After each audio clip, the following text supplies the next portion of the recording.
like to say thank you for this kind invitation to have me here this morning.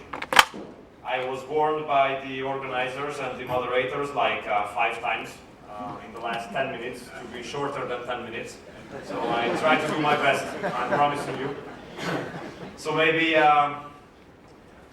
before reading out my speech, I would like to say a couple of words.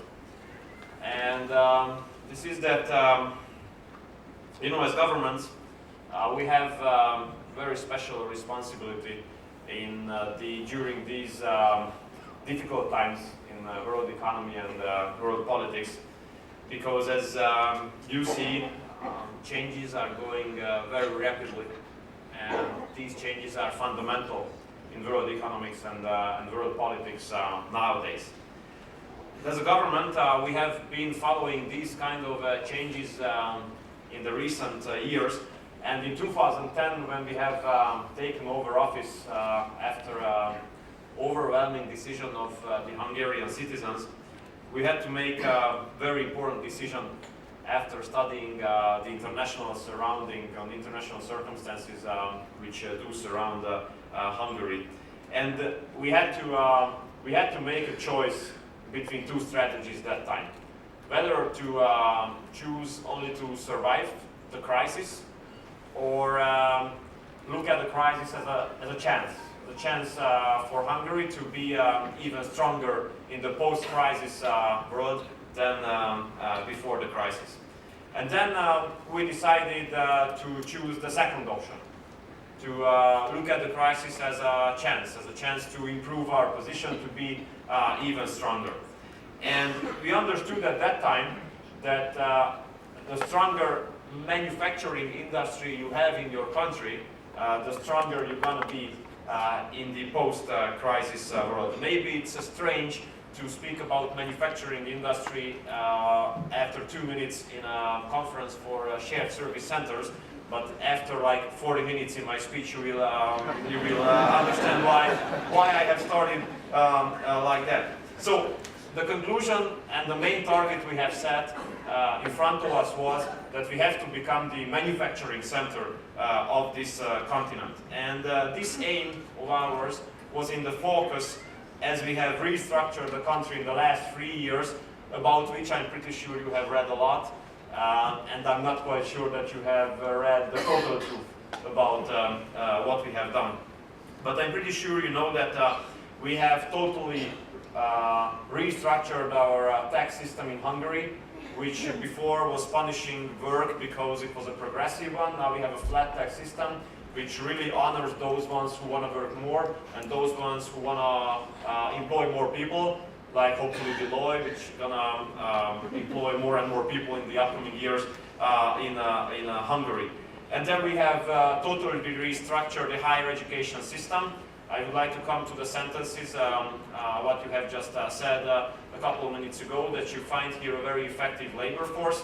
That's why, to improve on this, we have totally restructured higher education system in order to meet the demands of the big companies who come to operate in Hungary. We have the most flexible labor code now in Europe, which gives guarantees for the employers. And we have started a program during which we are signing strategic cooperation agreement with the biggest companies who are operating here in Hungary, mainly on the field of manufacturing and on the field of services, which are linked directly to manufacturing. And we know, or we knew, and we still know, that we have and had to rebuild the trust of the investors in Hungary, just because of the reasons I told you. We are not quite sure you have always read the total truth what we are doing here. But the thing is that Hungary was successful in the last 3 years in the field of meeting a triple challenge. And on this case, on this issue, not all European countries were successful, because first we had to start to reduce our state debt, which was increasing very badly before we took office, and it was up to like 85%. Now in the last continuous 3 years, we have been successful in reducing it, and now it's like at 77%. In the meantime, we have been successful of maintaining the budget deficit well below 3%. So now, first time since we have joined European Union, we are abrogated from the excessive deficit procedure. Challenge number 2, in the meantime of pushing back budget deficit and state debt, we had to improve our competitiveness, and we have been successful on that since the FDI inflow last year was an absolute record. There was a 3.1 billion euros FDI, which has directly influenced the achievement of the Hungarian macroeconomic situation. Compared to 2011, it has been tripled. And last but not least, as challenge number 3, we had to maintain the political and social stability in the country, which we have been successful in. And now the government still has a very solid background, the two-thirds majority background in the parliament. But why I'm saying this and why I started with the strong manufacturing sector as a necessary item to be successful in the post-crisis world, because if you have a strong manufacturing sector, as now we have in Hungary, it has a lot of positive effects, of course. But one of the most important positive effects is that if a company is satisfied with its manufacturing operations in a country, then there is a very good chance to settle down the service sector activities of the company as well, creating new jobs, developing and expanding activities. And one of the most favorable trends that has been going on in Hungary after restructuring the country's macroeconomic structure is that those companies, manufacturing companies, who are seeing and experiencing these new favorable conditions in Hungary, now they have started to locate their service activities, which are directly linked to manufacturing, to Hungary as well. And this is the reason, this is the main reason why we are not only manufacturing center of Europe, we are now kind of SSC center of Europe as well. We have almost 80 SSCs now in Hungary operating, employing more than 30,000 people. The last announcement has happened yesterday, when Systemax, an American company, just announced that they create 505 new jobs in Hungary with founding a new SSC here. The first SSC actually appeared in Hungary in 1991, and since then we have been successful on that. So almost 80 SSCs and 30,000 employers. Now, HITA, which is the Hungarian Investment and Trade Agency, an institution of the government, of which logo you see just under the Deloitte one, is handling 25 projects which are linked to SSCs. This means that 25 companies considering now to open up a SSC in Hungary, and if we are successful on all of them, which we hope, then it would create 7,000 new jobs in the country. Why we think that SSCs are important for Hungary, and why we really support the SSC activities with all kinds of means like subsidies, tax allowances, and all this kind of stuff. That the reason is that these centers employ mostly just graduated career starters here in Hungary, young people who speak one or several foreign languages.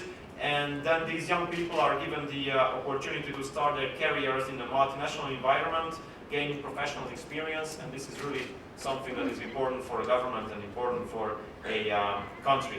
And this is something that we are proud of, that the skills and diligence of Hungarian youngsters is an element which really does attract these kind of investments into Hungary. And what is a very favorable development that in the recent years, more and more companies have decided to locate the centers of excellence to Hungary as well, which do involve more complex activities with a higher added value. And as you have just said in the opening remarks, that these centers are moving up in the value chain by expanding capacities in the country. And this is something what shows and proves to us that we as Hungary are a major location for shared services. So there is we are a good place, actually, summarizing, sorry, I'm leaving, I'm promising. We are a good place to operate SSC activities here. The government is committed to support those investors who want to start or expand such kind of activities in the country. the Investment and Trade Agency of the government is ready to start negotiations with all those companies who are having such kind of plans, and we are open to consult with those ones who are already operating in Hungary to improve further their conditions, which is our utmost interest. So thank you very much, and sorry for being so long and taking advantage of your patience and your time. Welcome to Hungary, and hope you will enjoy your stay here. Thank you very much.